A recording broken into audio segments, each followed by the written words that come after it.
This earlier on in the week. Unfortunately, we haven't been able to discuss it up until now. We're going to be talking about human resources within economic development.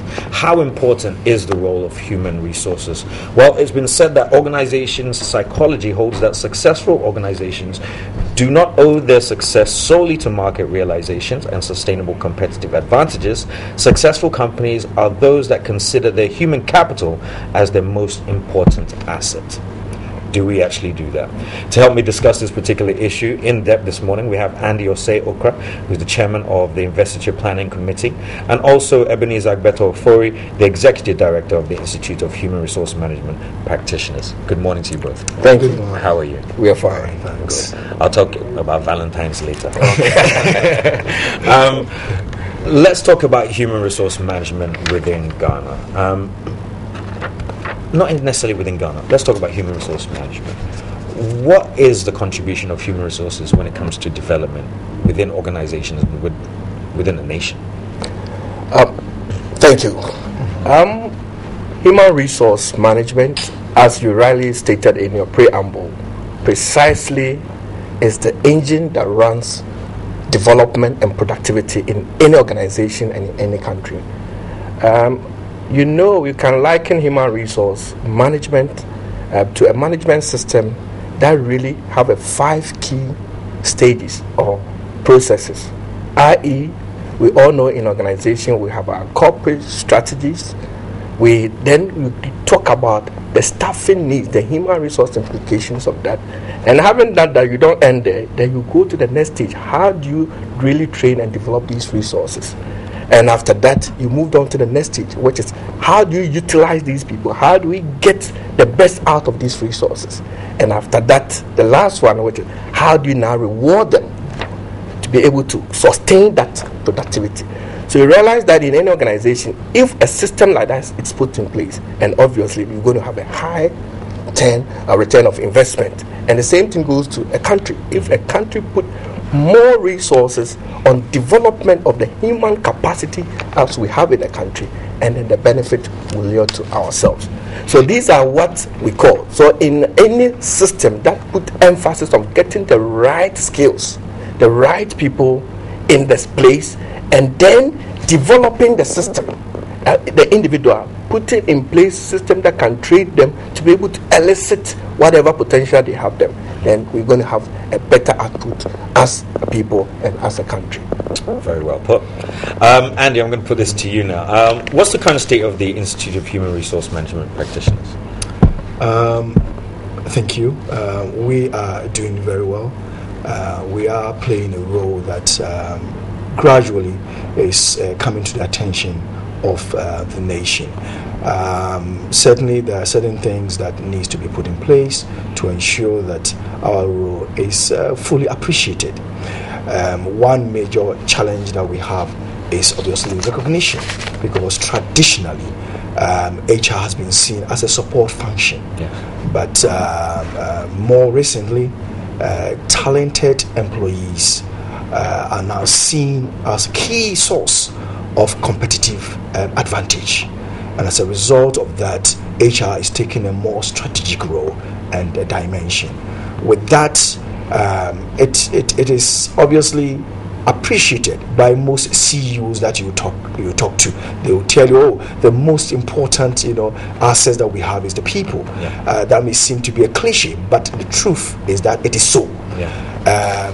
That is to say that really your performance really depends on the skill set that your employees possess.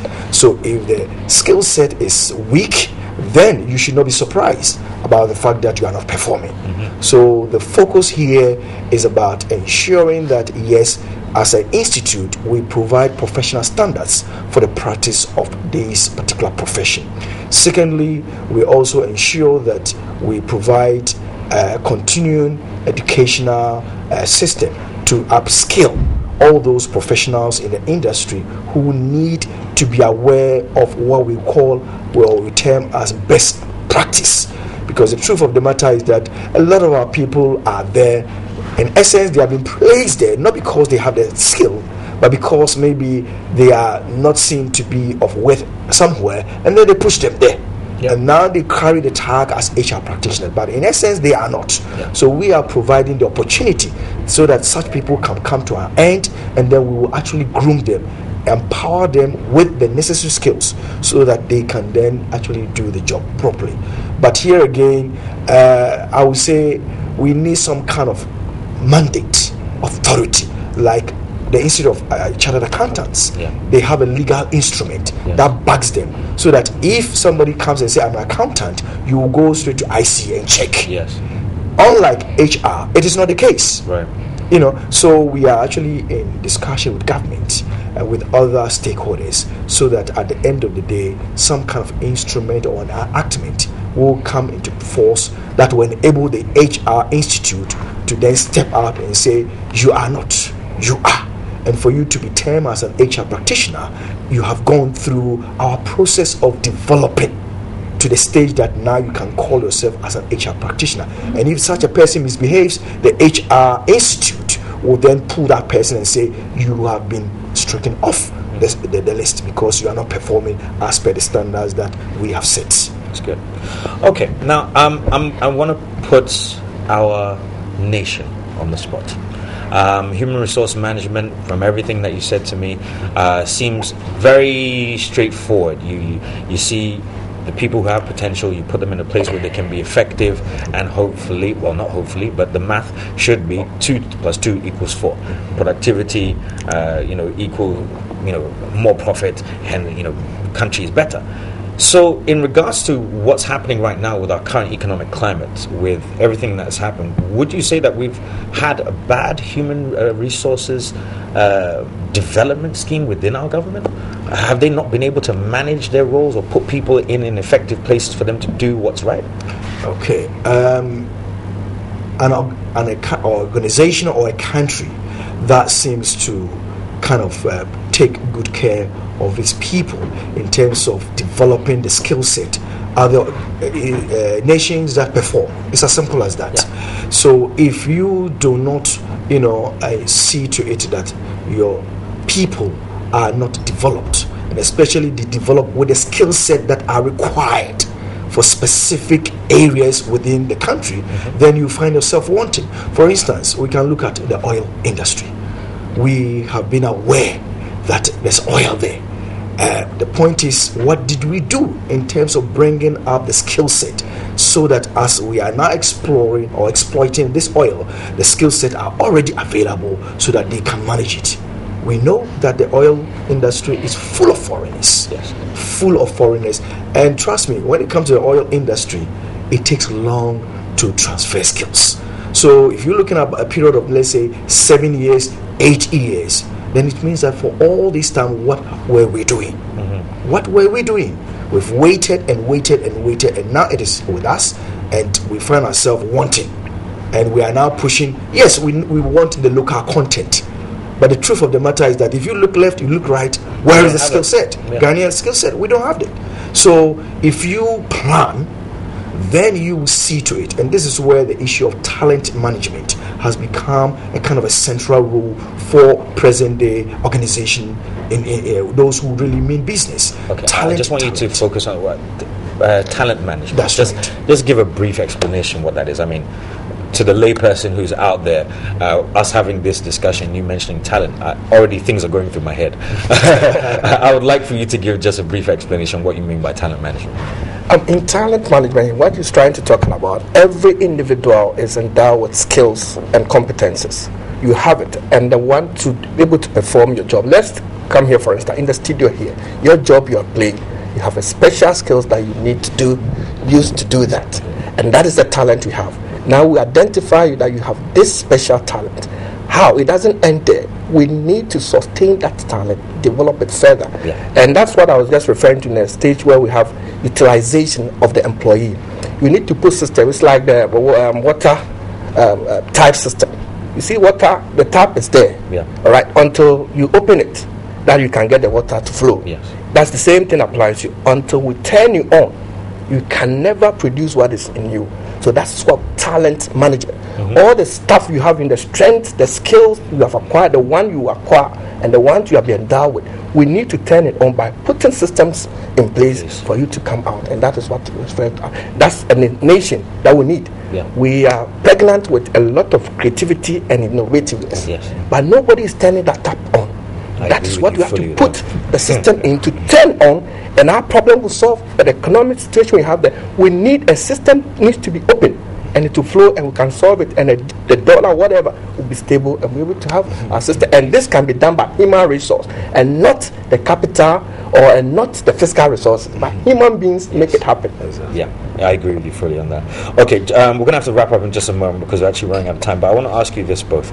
If we need the right human capital, we need the right skill sets, we need the right talent in the right places, then what as a nation should we be investing in? I will go right back to nursery. Okay, the truth of the matter is that is where it all starts from. When you're talking about somebody's competencies and skills, you are looking at technical competencies, you are looking at leadership competencies of the tertiary institutions.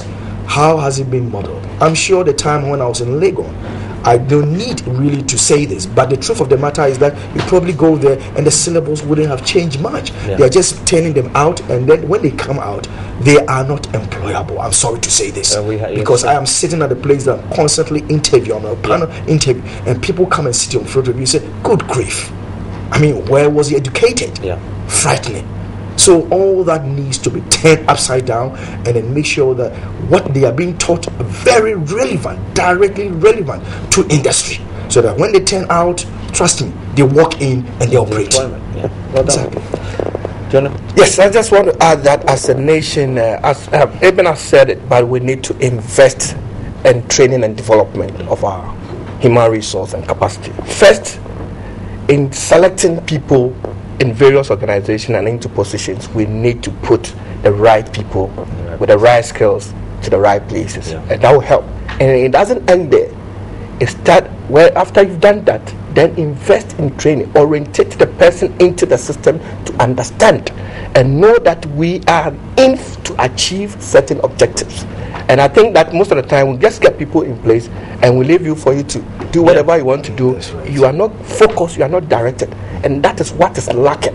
Again, you put people there, invest into their lives to be able to elicit the potential in them. So this is what I'm saying. As a country, we need to do that. And again, institutions should begin to employ and retain qualified human resource practitioners to be able to guide them.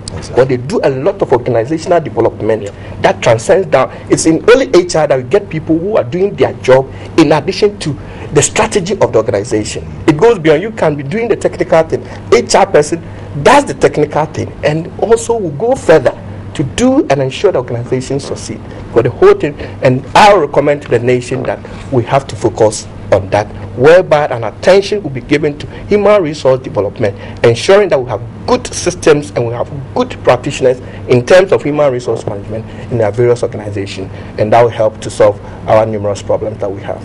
Thank you ever so much to you both. This has been Andy Osei Okra, Chairman of the Investiture Planning Committee, and Ebenezer Agbata Ofori, Executive Director of the Institute of Human Resource Management Practitioners. Thank you ever so much for coming in. And I'll repeat this one more time for you. Successful companies are those that consider their human capital as their most important assets.